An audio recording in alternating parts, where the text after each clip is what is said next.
Also breaking tonight, several big developments in the investigation into that Orlando terror attack. First up, we have an exclusive Fox News report on cell phone evidence from the nightclub massacre and how it's raising the possibility of a possible accomplice again. The possibility of an accomplice on the outside. Second, there are tough new questions for Attorney General Loretta Lynch, including who wanted to cover up mentions of Islam and Allah in a transcript of the gunman's phone call. Who gave that order? She's dodging tonight, along with why Ms. Lynch is arguing that the terrorists really need a little more love. Watch.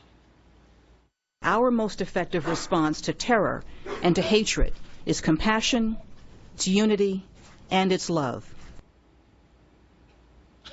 Joining us in moments, Dana Perino, the former White House press secretary and co-host of The Five, and Dr. Sebastian Gorka. He's a Major General Horner Distinguished Chair of Military Theory at Marine Corps University. But we begin with our chief intelligence correspondent, Catherine Herridge, and her exclusive new reporting on evidence recovered from inside the club. Catherine? Megan, an investigative source says a lot of people inside the club were using their phones to record what was going on, even inside the bathroom where Omar Mateen took hostages. The source said the FBI is doing a forensic review of the phones, and audio was captured of Mateen where he appears to be having a conversation about the attack, and he was not talking to 911. We don't know a lot more about what was said by Mateen, but the source said it was the kind of conversation you would have with someone who was familiar with what was going on. Tonight, a government official close to the investigation would not comment on those claims, but said the FBI is not actively pursuing co-conspirators, but that could change based on the evidence. Meantime, there are still questions over why the 911 transcripts were edited and references to ISIS and Omar Mateen's Pledge of Allegiance stripped out. Government officials now admit privately it went so badly they had to reverse it and release the full transcript. This morning, I pressed the Attorney General on who was responsible. Whose was it to edit the 911 transcripts? Well, in the review that was being done in terms of making those available, the goal is, of course, the greatest transparency possible. The initial thought was we did not want to provide a further platform for the propaganda of the killer. My question is, where did the idea originate? Was it yourself, the FBI director, or with the locals? I'm not going to go into the details of the process behind it.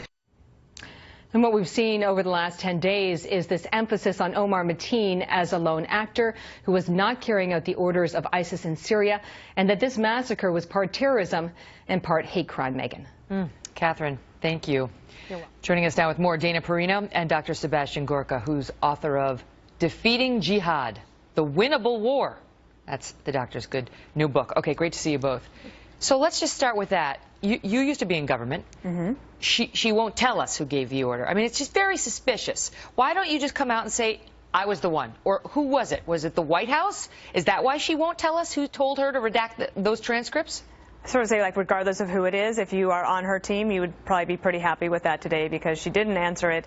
And I think that they would say, well, we admitted that it was a big error. But we want to know who decided. Whose call was it? Was it a political call made by the White House?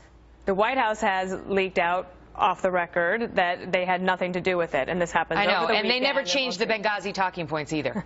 All they changed was one word, which later turned out to be a complete and utter lie. It was a lie. Yeah. So they don't have an excellent track record. You have to pardon the people if they don't believe these representations, and they want to know because they have believed, Dr. Gorka, the people, many of them, that the administration is not giving it to us straight when it comes to particular homegrown radicalism. She wasn't going to admit it today because they were caught red-handed at the highest level, at the cabinet level. This is what we've been trying to deal with now for 7.5 years. The administration has been censoring the reality. They sent, 6 years ago, the White House sent a letter to the then Attorney General and the Chairman of the Joint Chiefs. There must be censorship of all counterterrorism training in federal government. You must not mention Islam. The word jihad must be removed. That was 6 years ago. People didn't believe it. What happened yesterday? Smoking gun. At the highest level after the biggest attack since September the 11th, the decision was taken to censor the reality, the actual words of the terrorist. And I think it was the furore, just 3 hours worth of pushback, and they said, oh dear, it's a little bit too much. They wanted to tell us it was out of sensitivity to the victims. We've had other terror attacks. They never felt sensitive to the victims before when they gave us just the facts about the terror attack, other than denying that it was terror, i.e. in the case of Fort Hood. But I want to ask you, because, you know, tonight now there's a question about whether Ms. Lynch is in trouble. Some congressmen are asking for her to resign immediately, Dana, including Representative Jeff Duncan, because of her statement that our most effective response to terror is compassion and love. I mean, I get, okay, love is good, but, like, I'm thinking the guys who behead little boys love may not be the answer. No, they need a strong, swift kick in the you-know-what. They need a bullet between the eyes, is what they need. I actually think it is actually much more compassionate, and it shows a lot more love to innocent people if you were to take ISIS out. That, to me, would be where you find your compassion. I do think, in a way, she was kind of talking about the community in Orlando trying to come together, but she's had a couple of bad days communications-wise, no doubt. But then you're careful about your language. You don't say our most effective response to terror is compassion and unity and love. That's not our most. That's one of the many we should be doing, right? Anyway, so let me ask you, Doctor, about the possibility of an accomplice, because it's not just this one FBI source, and Catherine's reporting she's getting conflicting information, so we don't have this nailed down. But one of the victims of the attack, who was actually on the Kelly file earlier this week, said she also heard him talking during the attack while she was lying there bleeding, and believed that there was somebody else involved.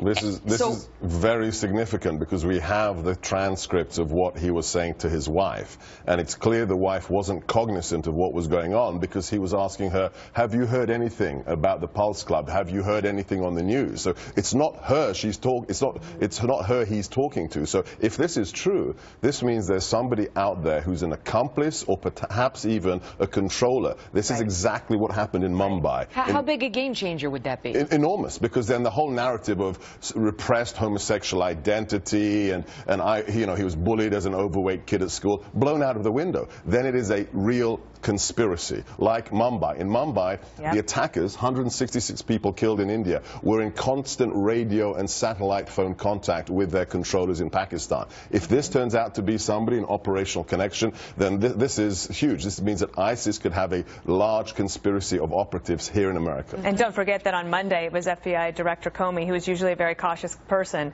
says on Monday, just hours after the attack, there's nothing the FBI would have done differently.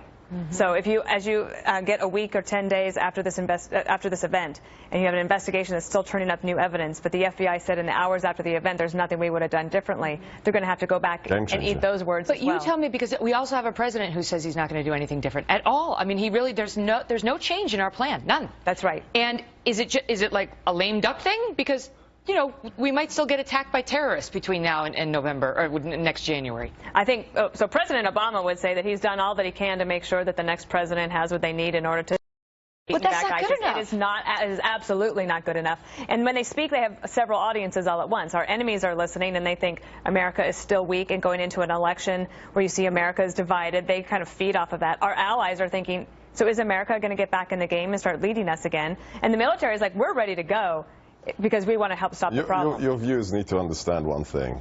Mateen is the 103rd ISIS supporter we have killed or arrested in America in 2 years. If the government did anything differently, they'd have to first admit their strategy has failed. Right. They're not going to do that. There wouldn't be any debate over the refusal to use the term radical Islam if we were winning. Right? Correct. The terminology is relevant because we're not doing so well. Great to see you both.